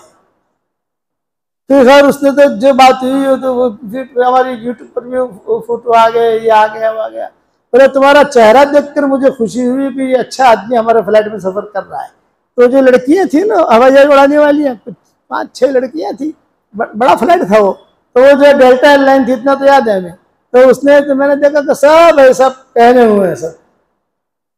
ये जायज नाजायज ये तो मुफ्तियान कराम कहेंगे, हम नहीं कहते, लेकिन मुनासिब नहीं है, याद रखना, मुनासिब नहीं है। कई वजूहात हैं, मैं कई मरतबा बयान में कह चुका हूँ, ये तो हमारा जिन्नत भूल जाता है। वरना जहाँ पर भी हम बयान में जाते हैं तो कहते हैं पहले से तरतीब दे दो इसकी, कि भी यह ऐसा होगा तो हम बयान नहीं करेंगे। मैं कान का मरीज हूँ कि मेरे कान में तकलीफ है, बाएं कान में, अब वो मुझे तकलीफ शुरू हो गई, अब वो तकलीफ शुरू होते थे कहाँ तक पहुँचती है, हम बयान तो करना है 1 घंटा, हमें तो तकलीफ भुगतनी हमको, ये मुनासिब नहीं है। हमारे देखो हमारे मजमू के अंदर जो बड़े इज्तिमात होते हैं उनमें ये चीज़ें नहीं होती, मना करते हैं, सीधा साधा अपना माइक है तो करो। वो पायलट का देखकर मैं समझा, खैर उसने बातें की, फोटो खींचे, ये फरमाया कि आई लव यू और लव यू, तो हम तो समझते नहीं, आई एम फैन, तो हम तो फैन को तो पंखे को फैन समझते हैं, फैन का मतलब पंखा, आप समझेंगे नहीं। लेकिन चूंकि सारे गोरे थे, कौन से बच्चे, बेटा हमारा थोड़ा खालिद साहब था शायद, हाँ, तो वो जो थोड़ा अंग्रेजी समझता था कि अब्बा ये कह रहा, अरे भाई कहने देना भाई, तू अपने सीट पर चल रहा है, तो डर लग रही है सर, खुदा ना कहता कि बटन बटन दब गया तो, आप समझे कि नहीं। बट इसलिए हम तो एक बार तो हमारे वालिद साहब रहमतुल्लाह अलैह के साथ ऐसा ही हुआ था, वो पायलट ने कहा कि हजरत आप जो है मेरी सीट पर बैठ कर जो है, वो हज में जा रहे थे, तो कहा आप जो है मेरी सीट पर बैठ कर बयान करेंगे, तो अब्बा ने आधा घंटा बयान किया था दौरान परवाज। और एक मरतबा शेख के साथ भी ऐसा ही हुआ था, हजरत शेखुल हदीस साहब रहमतुल्लाह अलैह, मौलाना यूसुफ साहब रहमतुल्लाह अलैह, मौलाना इनामुल हसन साहब रहमतुल्लाह अलैह, हमारे वालिद साहब रहमतुल्लाह अलैह, सारा काफिला रायगंज के इज्तिमा के बाद कराची आया था, और कराची से ये सारे के सारे जा रहे थे हज पर, और कराची एयरपोर्ट पर ही उन्होंने ठहरने का निजाम कर लिया था सबका, कमरे वगैरह, खाना पीना, बड़ा एयरपोर्ट है वो, सब ने एक धमाल थी कराची एयरपोर्ट पर, पूरा कराची उमड़ कर आया था वहां, सब काबिरीन थे। तो एक पायलट थे कादरी साहब, अब तो शायद इंतकाल कर गए हैं वो उस वक्त में अमेरिका फ्लाइट लेकर गए थे PIA। वो कादरी साहब जो है शाम को 7 बजे PIA का फ्लाइट लेकर अमेरिका से कराची में लैंड हुए, और कराची में जब लैंड हुए तो पूरा कराची एयरपोर्ट मर्दों से औरतों से भरा हुआ। तो कादरी साहब ने पूछा भी क्या मामला है, बोले शेख है आए हुए हैं, और मौलाना यूसुफ साहब भी हैं, और मौलाना इनाम साहब भी है, मौलाना पालमपुरी भी है, अभी थोड़ी देर के बाद मौलाना पालमपुरी का बयान होगा, ये सारे के सारे मौलाना पालमपुरी का बयान सुनने भी आए हुए हैं। अच्छा कहाँ जा रहे हैं ये हजरात, ये का सुबह जो है 10 बजे की इनकी फ्लाइट है PIA की, ये जा रहे हैं जिद्दा, हज का इरादा है इनका। अच्छा कौन सी फ्लाइट PIA की, पायलट कौन है, फला पायलट, जो पायलट खुद थे ने, तो पायलट के नाम तो याद थे। ये कादरी साहब कहते थे कि मैं सीधा गया एयरपोर्ट के जो मैनेजर था उसके पास, और उसके बाद जाकर कहा कि मैनेजर साहब मेरी एक रिक्वेस्ट है कि क्या, ये कहा कि सुबह हजरत शेख जा रहे हैं जिस फ्लाइट से, वो फ्लाइट मैं लेके जाऊंगा जिद्दा। तो मैनेजर ने कहा आप अमेरिका से आ रहे हैं इतनी लंबी प्रवास करके, 1 हफ्ते तक तो आपको कोई फ्लाइट मिलेगी नहीं, 1 हफ्ता आराम करो उसके बाद फ्लाइट मिलेगी। नहीं आपने, आप जो माई रिस्क, ऑन माई रिस्क, मुझे ख्वाहिश है कि मैं शेख का और हजरात का पालमपुरी जितने हमारे हजरात हैं इन सब की फ्लाइट को मैं लेकर जद्दा जाऊँ, ये मेरी शुरू से तमन्ना थी और दुआएं मांगता था। आज अल्लाह ने चांस दिया है, बोले चांस तो दिया है, लेकिन ये कि हम आपको नहीं भेज सकते, कंपनी नहीं भेज सकती आपको। खैर इनके ताल्लुकात थे, उन्होंने ऊपर बात की तो ऑर्डर आ गया मैं तुम्हारे रिस्क पर जाऊँ, बहुत अच्छा। और कादरी साहब कहते थे कि वहाँ एयरपोर्ट पर ही मेरा कमरा था, मेरे कमरे के अंदर जाकर मैंने अपना खाना वाना खाया, गोली वोली खाई और मैं सो गया, और सुबह जो है शेख के फ्लाइट पर मैं अपनी ड्यूटी पर आ गया। तो कादरी साहब कहते थे कि जब सारे के सारे फ्लाइट में बैठ गए तो मैं खुद अपने कैबिन में से निकलकर सबसे पहले शेख को जाकर मिला, सलाम अलैकुम, वालेकुम सलाम, अपने उसी लिबास में, दाढ़ी भी उनकी। हम जब जाते थे तो हमें भी रिसीव करने के लिए वो कादरी साहब ही आते थे, और अपने उसी ड्रेस में आते थे, पायलट का जो होता है वो। शेख के पास गए तो शेख के पास जाकर कहा कि हजरत ये आपका जहाज जद्दा जा रहा है, और मैं इंशाअल्लाह इस जहाज को लेकर जद्दा जा रहा हूं। तो शेख ने कहा अच्छा मुन्ना जरा तेज चलियो, मुन्ना तेज चलाइयो, तेज आहिस्ता मत चलाइयो, तेज तेज दिल्ली से जद्दा 1 घंटे में जद्दा पहुंचा दिया मुझे। तो मैंने हजरत शेख से कहा कि हजरत हम तो जो गवर्नमेंट की जिस यानी होती है तरतीब उसी तरतीब से चल सकते हैं। नहीं बेटा तू जल्दी करियो, तू जो है ना वो ये दबाव है ना पाँव का, हजरत शेख को तो ये जो पाँव का दबाव है ना तेज दबाइए, बस जल्दी से मक्का मुकर्रमा पहुंचा दे तू हमें। इस किस्म के किस्से आवाज में हम लोगों के साथ होते हैं, तो ये मुनासिब नहीं है। इसको आप लोग सोचते रहना जो सोचना हो, इसलिए कि इसके अंदर यहूदियत टपकती है। हमारे मौलाना सैयद खान साहब रहमतुल्लाह अलैह फरमाते थे अरबों को कि तुम्हारी नमाज तुम्हारी मिनकार ने खराब कर दी। वो अरब लोग गतरा पहनते हैं ना, और वे चौंच होती है, चौंच याद है ना, वो खड़े खड़े चौंच ठीक करते रहते हैं, खड़े भी है, गतरा भी ठीक कर रहे, चौंच भी ठीक कर रहे। ये तो हजरत कहते थे कि तुम्हारी मिनकार, मिनकार चौंच को कहते हैं, कि तुम्हारी चौंच ने तुम्हारी नमाज ज़ाय कर दी, तुम्हारा ध्यान ही में मिनकार की तरफ होता है। तो अरब जो अइम्मा होते थे उनको मना कर देते। चुनांचे हरम शरीफ के जो अइम्मा है जो नमाज पढ़ाते हैं उनकी अब देखो फोटो के अंदर चौंच तो दिखाई देगी, लेकिन नमाज भी यहाँ हाथ में लगाएंगे। ये मौलाना सैयद खान साहब रहमतुल्लाह अलैह ने बात चलेगी थी वहां जब वो जिंदा थे। पता नहीं क्या किस्सा कह रहा था मैं, बताओ। हाँ हुजूर सल्लल्लाहु अलैहि वसल्लम की उठनी खो गई तो हुजूर बड़े परेशान। हुजूर ने कहा अरे हमारी उठनी, साहबा ने कहा हमारी उठनी है, आपने फरमाया नहीं। चुनांचे मसला था अबू बकर के गुलाम का, अबू बकर के गुलाम ने उठनी संभाली नहीं, तो सिद्दीक अकबर जो है बहुत खफा थे, बहुत खफा। और वो गुलाम दिखे मैं मारूं, गुलाम दिखे मैं मारूं। और हुजूर सल्लल्लाहु अलैहि वसल्लम इनका तेवर देख रहे थे, कहा अबू बकर मुड़ में नहीं है। आज जो गुस्सा आ रहा है इनको, यहां तक कि साहबा दौड़े दौड़े आए और साहबा ने कहा कहते उठनी मिल गई, उठनी मिल गई, उठनी मिल गई, उठनी मिल गई। ये कहां से मिली? वो भागी भागी जा रही थी और किसी जगह पर जाकर किसी दरख्त से वो अटक गई, उसकी नकील वो ठहर गई, वहां वही ठहरी हुई है। अब आपकी उठनी आ रही है, अब वो उठने लेकर वो गुलाम आया, समझ गए, जिसके जिम्मे थी। सिद्दीक अकबर आते हैं, सिद्दीक अकबर ने एक थप्पड़ मारी गुलाम, एक उठनी तुझे दी है जिस पर मेरा सामान है, हुजूर का सामान है, तो उससे इतना संभला न गया। तो हुजूर सल्लल्लाहु अलैहि वसल्लम मुस्कुराए, क्या कहा? देखो भाई मोहरिम मोहरिम को मार रहा है, ये हुजूर ने फरमाया, मोहरिम मोहरिम को मार रहा है। और फिर सिद्दीक अकबर से कहा एहराम की हालत में ऐसा नहीं क्या करते, ये अखलाक सिखाए। अब जुबान पर बड़ा किस्सा चला था, आगे बढ़े, जब आगे बढ़े तो हजरत सफिया की उठनी बीमार हो गई, नजर लग गई। क्या हुआ? हजरत सफिया जो रोने लगी। जब हजरत सफिया रोने लगी तो हुजूर को पता चला कि वजह सफिया रो रही है। भाई क्या हुआ? हुजूर खुद आए और कहा कि भाई सफिया क्या हुआ? यूं कहा कि मुझे सोचने तो दो। नहीं बहन जी कर जल्दी सोचो, जल्दी सोचो। हजरत आयशा ने नहीं कहा उम्मे सलमा के बस नहीं जाती तुम तो वो टोली में हो ना, उनसे पूछो। कुछ नहीं कहा, सोचने दो मुझे, सोचने दो, सोचने दो। अब हजरत सफिया, इनको ये हजरत सफिया जो थी बहुत खूबसूरत थी, हजरत हारून अलैहिस्सलाम की औलाद में से थी। ये जो गोरियां होती है ना, गोरियां दुनिया के अंदर गोरे लोग, ये वो नस्ल से थी हजरत सफिया, बहुत खूबसूरत थी, ऊँटनी भी इनकी खूबसूरत थी। हुजूर सल्लल्लाहु अलैहि वसल्लम का बहुत प्यार भी था इनसे।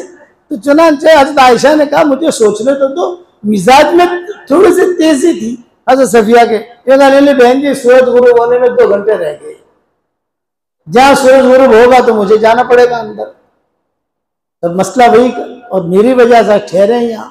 तो आयशा ने कहा मुझे थोड़ा सोचने दो। हजरत सफिया ने कहा मेरे जहन में एक बात आ रही है, अगर आप कबूल करें। तो हजरत आयशा ने कहा कहो। लेकिन मेरी राय ये है कि आज की जो बारी है मैं आपको हदिया करूँ, और तुमको हदिया करने हुए इस शर्त पर कि अंदर जाकर मेरी मैटर जरा सुलझा देना।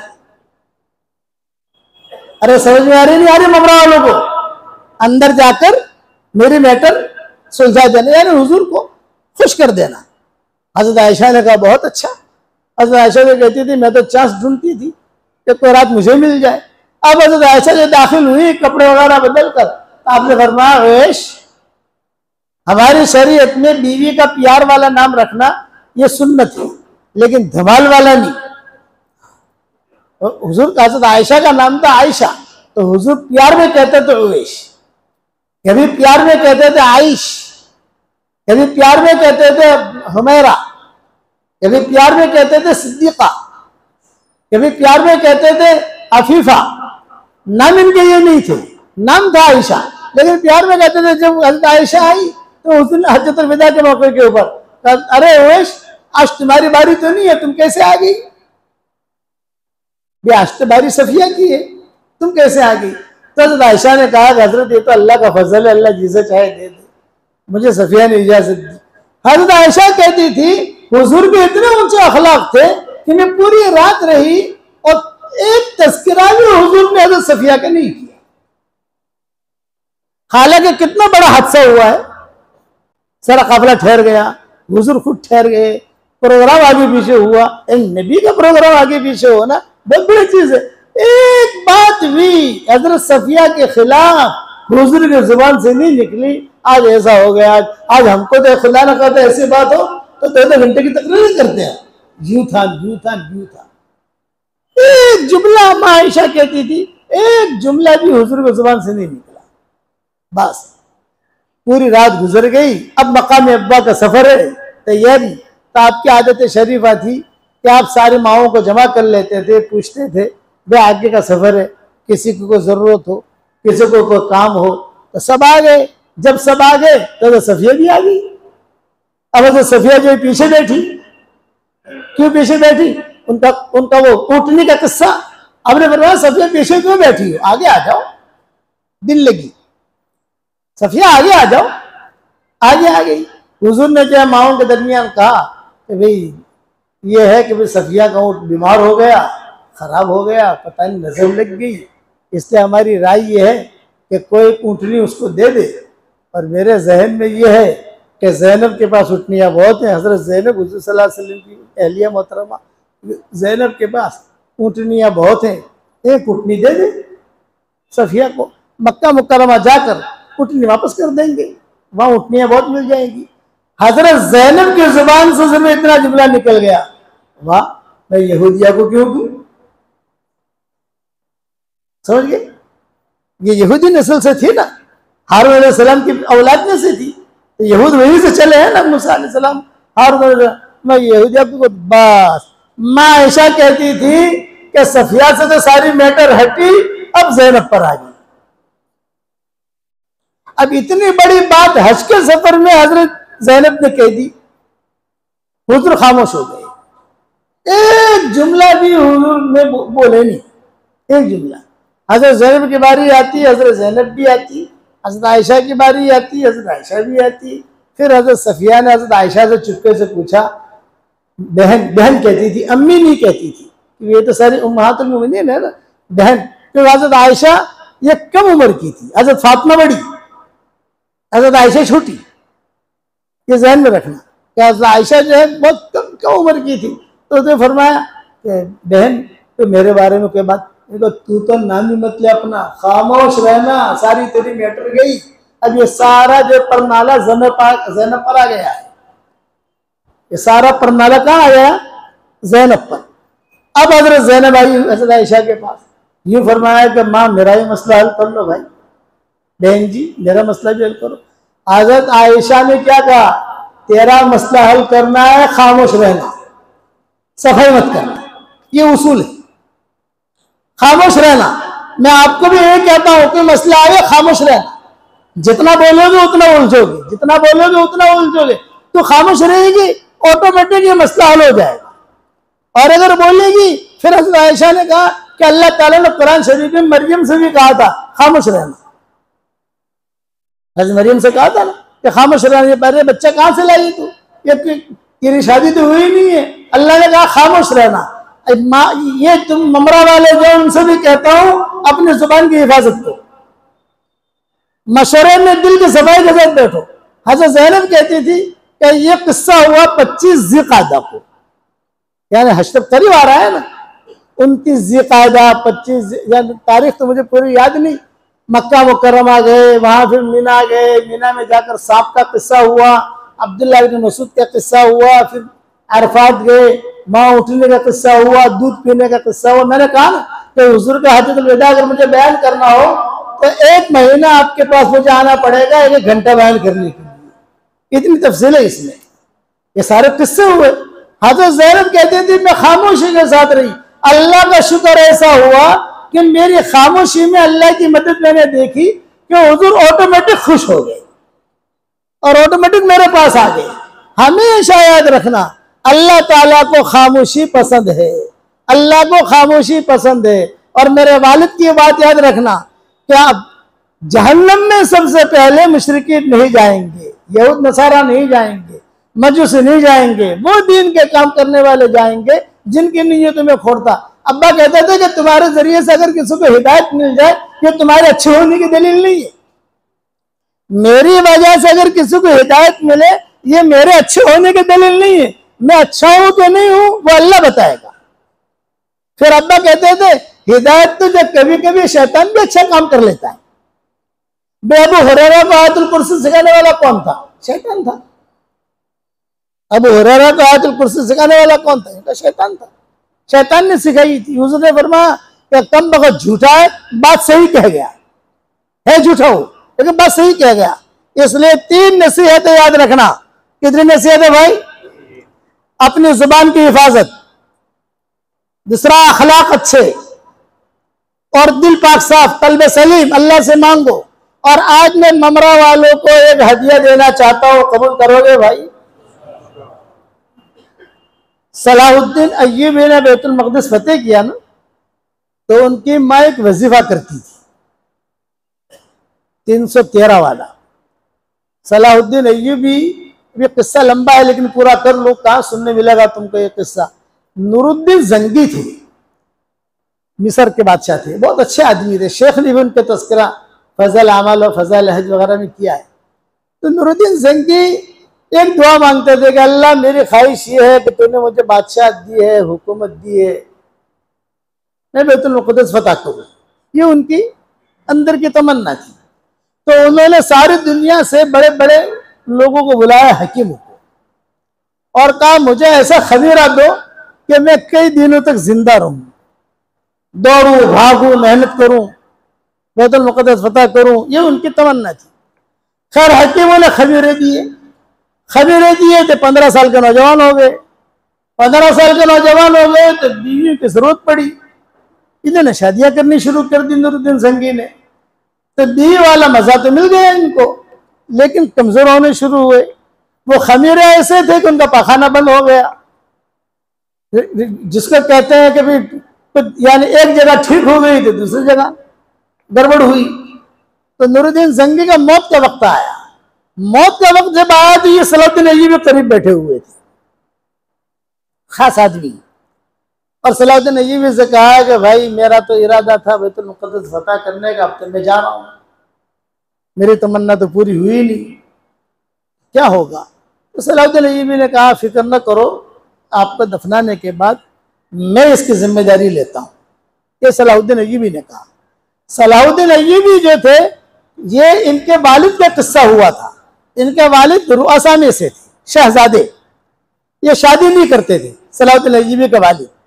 लोग कहते थे खानदान के लोग, अरे भी जवान हो, पैसा भी है, बंगले भी है, शादी करो शादी करो। सलाहुद्दीन अय्यूबी कहते थे मुझे ऐसी लड़की से शादी करनी है जो मेरी उंगली पकड़कर जन्नत में ले जाए। उनके वालिद कहते थे सलाहुद्दीन अय्यूबी के, ऐसी लड़की से निकाह करना है तो जो मेरी उंगली पकड़कर जन्नत में ले जाए। तो सारे खानदान वाले हंसते थे, अरे पागल हो गया है, ऐसी लड़की कहां से मिलेगी तुझे जो तेरी उंगली पकड़कर जन्नत में ले जाए? मैं मुझे तो ऐसी लड़की से शादी करनी है। तो चूंकि शाही लोग थे ये, इनके पास माल बहुत था, तो सलाहुद्दीन अय्यूबी के वालिद कहते थे नहीं मैंने अल्लाह से मांगा, अल्लाह मुझे देगा। शादी नहीं करते थे। इनके एक पीर थे, छोटी सी मस्जिद थी, रोजाना असर के वक्त वहां पहुंच जाते थे सलाहुद्दीन अय्यूबी के वालिद, और असर वहां पढ़ते थे, मगरिब वहां पढ़ते थे, इशा वहां पढ़ते थे। कुछ फ्रूट, कुछ खाना, कुछ पैसे उनके पीर के लिए ले जाते थे। वो पीर ऐसे गांव में रहते थे कि सब फकीर और फकीर भी ऐसे, मिल गई तो रोजी, न मिली तो रोजा, कुछ खाना पीना नहीं, अंधेरा गांव के अंदर। ये पीर वहां रहते थे। चूंकि ये सलाहुद्दीन अय्यूबी के वालिद मालदार थे, तो उन फकीरों के लिए भी कुछ न कुछ खाना पीना, फ्रूट वगैरह ले आते थे। एक मर्तबा ये उनके पीर और ये सलाहुद्दीन अय्यूबी के वालिद कपड़े फटे हुए हुए थे, और एक लड़की है, मैं निकाह करना चाहती हूँ, लेकिन एक शर्त है।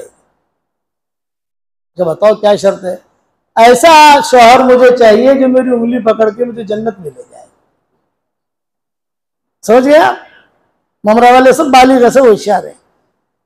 वो लड़की ने कहा, जब लड़के ने कहा तो पीर को तो मालूम ही था कि ये ऐसी बीवी ढूंढता है।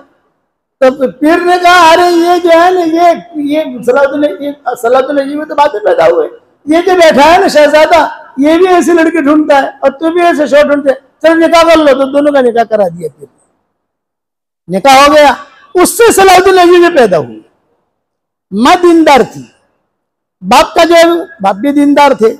माल इनको जो मिला वो बाप के रास्ते से मिला। माँ तो गरीब थी, बाप बहुत माल मिला इनको। अब नूरुद्दीन जंगी का जब इंतकाल हुआ तो नूरुद्दीन जंगी कलमा भी पढ़ रहे थे, तब सलाहुद्दीन अय्यूबी को कह रहे थे, सलाहुद्दीन बैतुल मुक़द्दस, सलाहुद्दीन बैतुल मुक़द्दस, नसीहत कर रहे थे। कलमा भी पढ़ रहे थे, सलाहुद्दीन बैतुल मुक़द्दस। उनके दिल के अंदर ढसी हुई थी कि किसी तरीके से फतेह हो। खैर उनका इंतकाल हो गया नूरुद्दीन जंगी का। अब ये आए सलाहुद्दीन अय्यूबी, इन्होंने तारीख शुरू की, लोगों को समझाया, ये हुआ। तो इनकी माँ जो थे सलाहुद्दीन अय्यूबी की, ये बैतुल मुक़द्दस फतह करने के लिए वजीफा करती थी। 313 मरतबा सूरह इखलास रोजाना पढ़ती थी। कितनी मरतबा भाई? अरे बताओ तो सही। हाँ, रोजाना। तो उसको कहते हैं वो रोजाना पढ़ती थी कि अल्लाह ताला ने जितने वादा किया, अल्लाह तेरा वादा पूरा करे। अब सलाहुद्दीन अय्यूबी आगे बढ़े तो रास्ते में कोई जिन मिला, जिन राहिब, जिन कोई अनजान आदमी, बेटा कहाँ जा रहे हो? बैतुल मुक़द्दस फतह करने। नहीं होगा, वापस जाओ, कागज कलम लो। उस आदमी ने कहा, फला सन लिखवाया, रजब का महीना लिखो, आखिरी जुमा, फला सन, रजब का महीना और आखिरी जुमा, ये बैतुल मुक़द्दस फतेह होगा। जुमा में तुम दाखिल होंगे, लेकिन जुमा की नमाज तुम नहीं पढ़ सकोगे, अगला जुमा तुम पढ़ोगे, यानी शाबान का जुमा पढ़ोगे। ये रजब का जुमा फतेह तो हो जाएगा, लेकिन शाबान का जुमा पढ़ोगे। लिख लो बराबर। क्या समझा बेटा? सलाहुद्दीन अय्यूबी वो जैसा लिखा वैसा लिखा उन्होंने। खैर वो चला गया, आदमी चला गया। तो उसके बाद जो है वैसा ही हुआ जैसा लिखवाया था, जैसा लिखवाया। उस जमाने में इब्ने तैमिया थे और इब्ने कसीर थे। इब्ने तैमिया के तो बड़े शागिर्द थे, इब्ने क़य्यिम और इब्ने कसीर, ये बड़े शागिर्द में शुमार होते थे। जैसे इमाम अबू हनीफा के 50 शागिर्द टॉप 1 के थे। पहले नंबर पर अबू यूसुफ थे, 19वें नंबर पर अब्दुल्लाह इब्न मुबारक थे। कभी ये टॉप 1 है, ये दूसरा है, ये तीसरा है, सब मुत्तफिक हो जाते थे। तो इमाम साहब जो फतवे को लिख लेते थे कि भी ठीक है, सब मुत्तफिक हो गए। तो इब्ने तैमिया के 2 शागिर्द थे, एक इब्ने क़य्यिम और इब्ने कसीर। इब्ने कसीर को सब जानते हैं, ये तफसीर इब्ने कसीर हमारे बयान में बार बार मैं हवाला देता हूँ। तफसीर इब्ने कसीर दर्स कुरान हमारा चलता है उसमें। तो सबके सामने इब्ने कसीर ने पूछा, अल्लाह इब्ने कसीर ने, कि हजरत क्या ऐसा हो सकता है? ये बैतुल मुक़द्दस वाला किस्सा तो आपको पता है कि कैसा हुआ, कि जैसा उस आदमी ने कहा उसी तरीके से फतेह हुआ। तो क्या ऐसा होता है? तो इब्ने तैमिया क्या, खामोश रहो, बोलो मत। ये अल्लाह के लश्करों में से एक लश्कर है जो चलते रहते हैं, कभी कभी उनकी जुबान से कोई चीज निकल जाती है और अल्लाह ऐसा कर देते हैं। ये इब्ने तैमिया ने जवाब दिया। इब्ने तैमिया का जवाब, यानी 100 मौलाना थानवी जमा हो जावे, इतना इल्म था उनके पास। हरम शरीफ में अभी जब भी आप जाओ, अल्लाह ताला हम सबको हरम ले जाए, खुतबा जब देते हैं ये अइम्मा, तो बार बार ये जुमला कहते हैं, काल शेखुल इस्लाम इब्न तैमिया, काल शेखुल इस्लाम इब्न तैमिया, काल शेखुल इस्लाम इब्न क़य्यिम, काल शेखुल इस्लाम इब्न क़य्यिम। बड़े लोगों में थे, उन्होंने कहा खामोश रहो, ये अल्लाह के लश्कर हैं, दुनिया में अल्लाह के लश्कर ऐसे चलते रहते हैं, कभी कभी उनकी जुबान से कोई जुमला निकल जाता है, अल्लाह उसकी लाज रख लेता है। ये वो उन लोगों में से था, कौन था क्या था वो तहकीक में मत पढ़ो, लेकिन होगा भाई, चलो ये वैसा ही हुआ जैसा उसने कहा था। अब ये इतनी कसीर, ये सलाउद्दीन अय्यूबी बढ़ रहे थे, फौजें पीछे आ रही थी, तो अपने माँ को कह रहे थे माँ मैं हार रहा हूँ, तो माँ कहती थी मुझे रात को पता चल गया तू हार रहा है। रात को रोजाना मेरे रात 100 औरतें आती थी तहज्जुद पढ़ने के लिए, रात को 50 आई, मैं समझ गई कि अल्लाह की मदद उठ रही है। मैं 313 मरतबा का वज़ीफा और करवाती हूँ, वो करवाती रही यहाँ तक बैतुल मुक़द्दस फतेह हुआ। उस तारीख पर फतेह हुआ जिस तारीख को कही थी उस आदमी ने, जुमा का दिन था, जुमा की नमाज नहीं पढ़ सके, वजह क्या बनी जुमा की नमाज न पढ़ने की? वो दरवाजे जो खोले तो 30,000 खिंजीर बंधे हुए थे, 30,000। वो 30,000 खिंजीर को निकालते मारते साफ करते इनको जहर पड़नी पड़ी इन लोगों को, काफिले को। फिर अगला जुमा जो आया शाबान का, उसमें जो है वहां खुतबा दिया गया और वो चीजें जो चली ये चली। तो 313 मरतबा का मैं वजीफा आपको देना चाहता हूँ, कबूल करोगे इंशाअल्लाह भाई? हम कुछ नहीं कर सकते, अल्लाह को तो कह सकते नहीं कह सकते, और चुपके कह सकते नहीं कह सकते, अल्लाह को तो सब मालूम है तुम्हारे दिल में क्या है मेरे दिल में क्या है। 313 मरतबा सूरह इखलास पढ़ने की आदत डाल दो जिंदगी भर, और 313 मरतबा दुरूद शरीफ पढ़ने की आदत डाल दो जिंदगी भर, और 313 मरतबा इस्तग़फ़ार पढ़ने की आदत डाल दो जिंदगी भर। इस्तग़फ़ार शॉर्ट पढ़ो, अल्लाहुम्मा ग़फ़िरली, अल्लाहुम्मा ग़फ़िरली, अल्लाहुम्मा ग़फ़िरली। दुरूद शरीफ शॉर्ट, अल्लाहुम्मा सल्ली अला मोहम्मद, अल्लाहुम्मा सल्ली अला मोहम्मद, या और कुछ आपको याद हो। और सूरह इखलास को तो शॉर्ट नहीं कर सकते आप, वो तो पूरी पढ़नी पड़ेगी। 313 मरतबा हम सूरह इखलास पढ़ेंगे। सबसे पहला फायदा ये होगा कि जन्नत में हमारे लिए 31 बंगले तैयार हो जाएंगे इंशाअल्लाह। कितने बंगले भाई? और कोई इनकम टैक्स वाला फोन करेगा नहीं। दुनिया में अगर 2 फ्लैट आप ले लो तो इनकम टैक्स वाले मैसेज करते नहीं करते, पैसा का हिसाब किताब बताओ। 313 मरतबा हम सूरह इखलास पढ़ेंगे तो 31 बंगले जन्नत में तैयार। सही हदीसों में आता है, हुज़ूर सल्लल्लाहु अलैहि वसल्लम ने हज़रत उमर से कहा था, उमर 10 मरतबा तू सूरह इखलास पढ़, जन्नत में तेरे लिए एक महल तैयार हो जाएगा। हज़रत उमर ने कहा कि हज़रत 10 मरतबा सूरह इखलास पढ़ूं और जन्नत में एक महल तैयार हो जाएगा?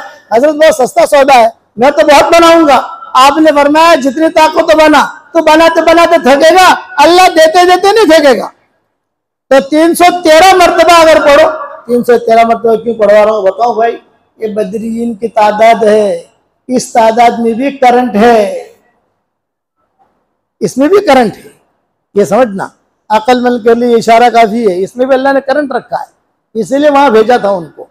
तो 31 बंगले तैयार, 104 मरतबा कुरान शरीफ पढ़ने के बराबर सवाब मिलेगा और अल्लाह उससे मोहब्बत करेगा। मेरे वालिद साहब रहमतुल्लाह अलैह मुझे कहते थे, बेटा यूनुस रात को नींद ना आवे ना तो 5, 6, 7, 8 बंगले बना देने की।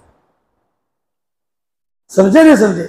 नींद नहीं आती है, करवटे ले रहा है आदमी, ये कर, तो सूरह इखलास पढ़ते रहने का, बंगले भी तैयार हो जाएंगे और नींद भी आ जाएगी। ये अब्बा कहते थे।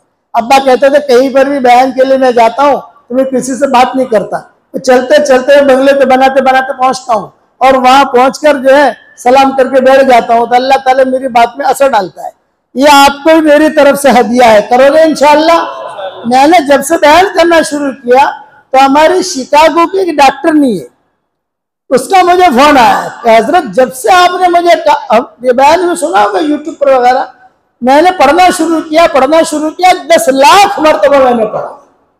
कितने मरतबा भाई? 5 लाख मैंने आपको हदिया कर दिया।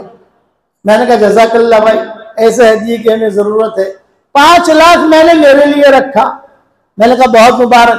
तो मौलाना ये बताइए कि बंगले मिलेंगे मुझे? मैंने कहा मैं करोड़ मरतबा कसम खा के कहता हूं कि अल्लाह तुम्हें बंगले देगा।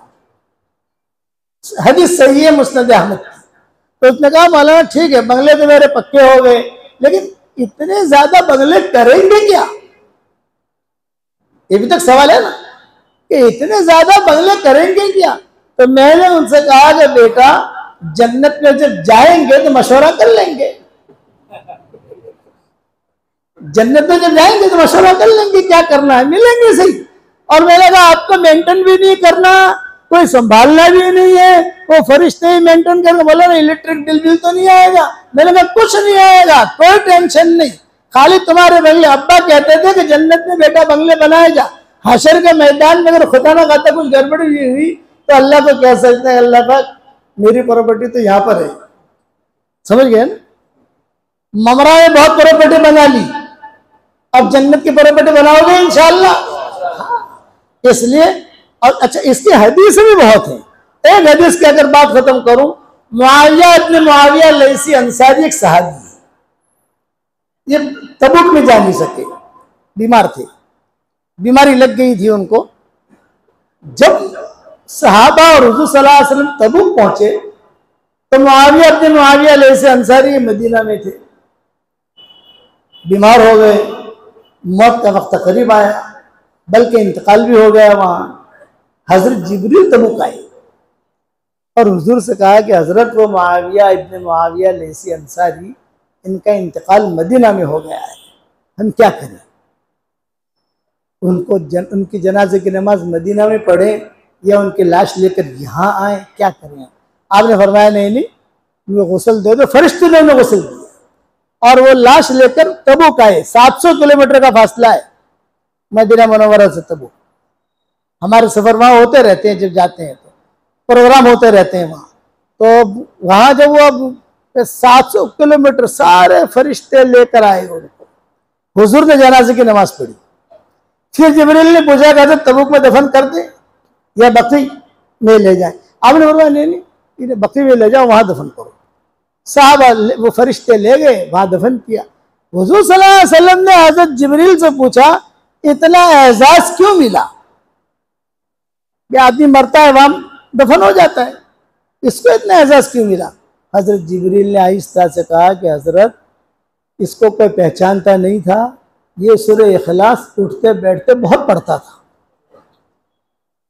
इतनी जानदार चीज है। सूरह इखलास की बरकत है कि जो अल्लाह ने इतना एजाज दिया। तो आप भी पढ़ोगे इंशाअल्लाह।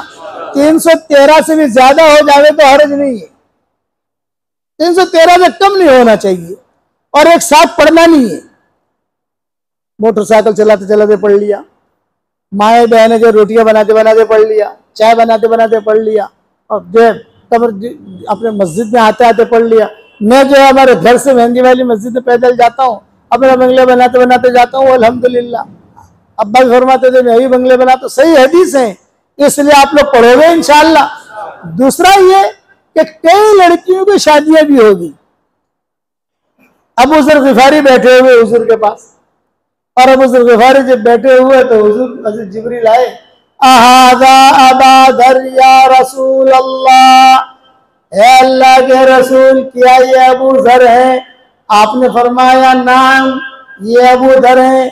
लेकिन जिब्रील तुम कैसे पहचानते हो इनको? तो हज़रत जिब्रील ने कहा आसमान वाले मदीना वालों से ज्यादा पहचानते हैं।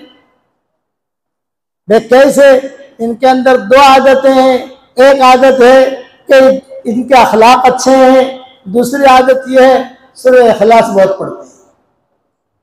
अब तो पक्की हो गई भाई। एक साहबी बहुत पढ़ते थे तो हुजूर ने पूछा भी बहुत क्यों पढ़ते हो? अरे मुझे बहुत पसंद है। जब सूरह इखलास नाजिल हुई है आसमानों से तो सारे फरिश्ते ने कहा जिब्रील क्या लेके जा रहे हो? जिब्रील क्या लेके जा रहे हो? जिब्रील क्या लेके जा रहे हो? धूम धाम के साथ। तो साहब हज़रत जिब्रील ने कहा ये तुम्हारे रब का नसबनामा है। मक्का वालों ने पूछा था मोहम्मद मेरा नसबनामा ये, इसका नसबनामा ये, इसका नसबनामा ये, आपका नसबनामा ये, तुम्हारे रब का नसबनामा क्या है? अल्लाह ने सूरत उतारी, कुल हु अल्लाहु अहद अल्लाहु समद लम यलिद वलम यूलद वलम यकुल लहू कुफुवन अहद। ये वजीफा पक्का हो गया भाई, और हो गया इंशाअल्लाह। इसके बाद आप जो दुआ मांगोगे अल्लाह आपकी दुआ कबूल करेगा। अब बताओ अल्लाह के रास्ते में निकलोगे कि नहीं निकलोगे? आपके यहाँ इज्तिमा हो रहा है, कहाँ? धुलिया में हो रहा है ना?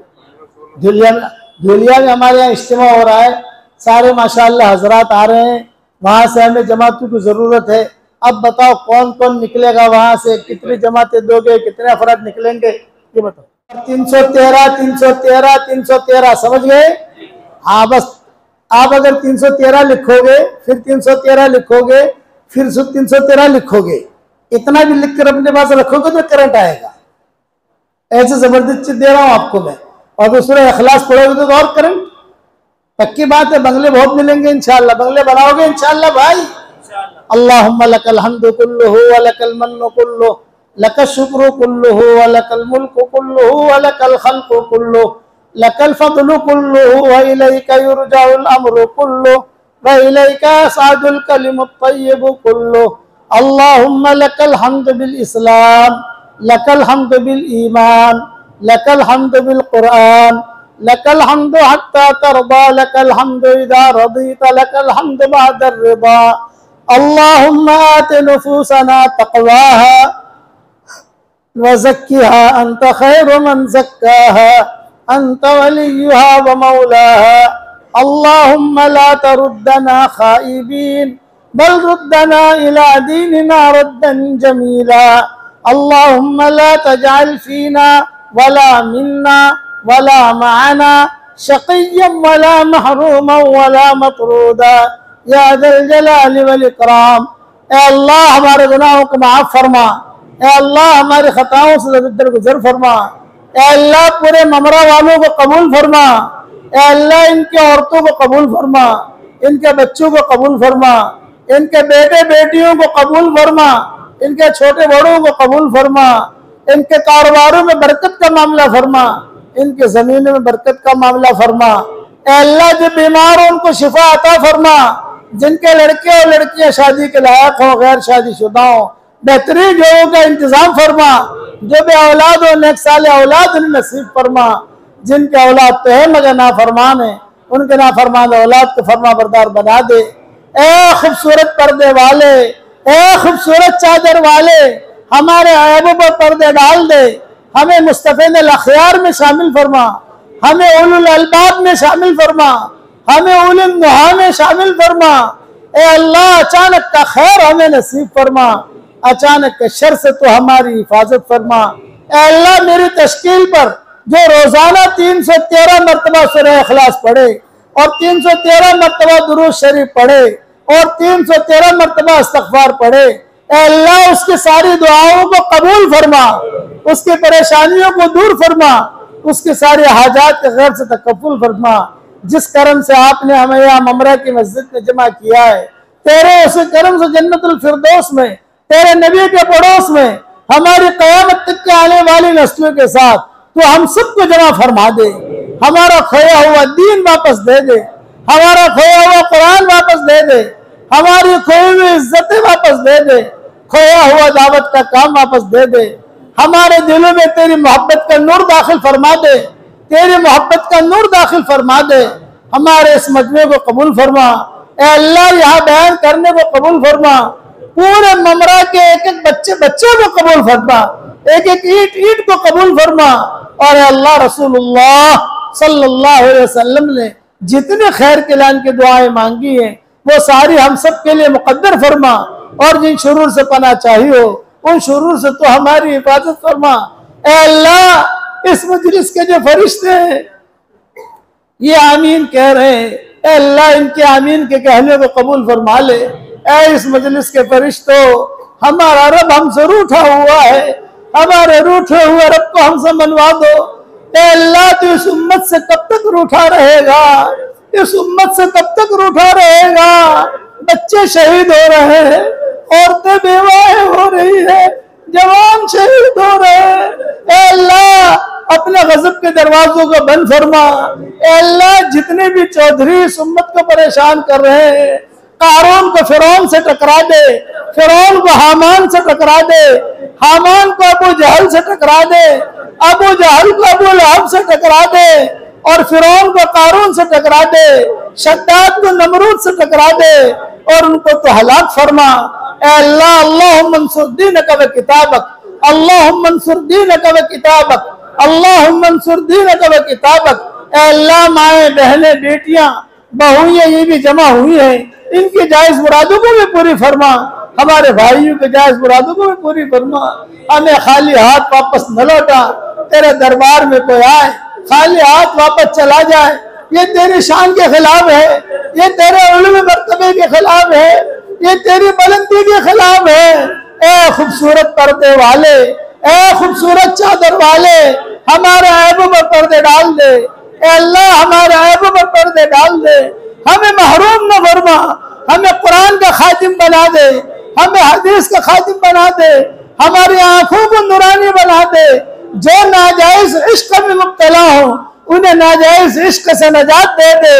अल्लाह, मुसलमानों के लिए हलाल बिस्तरों का इंतजाम फरमा, हलाल हराम बिस्तरों से हिफाजत फरमा, हराम बिस्तरों से हिफाजत फरमा, हराम बिस्तरों से हिफाजत फरमा और हलाल बिस्तरों का इंतजाम फरमा, हलाल बिस्तरों का इंतजाम फरमा।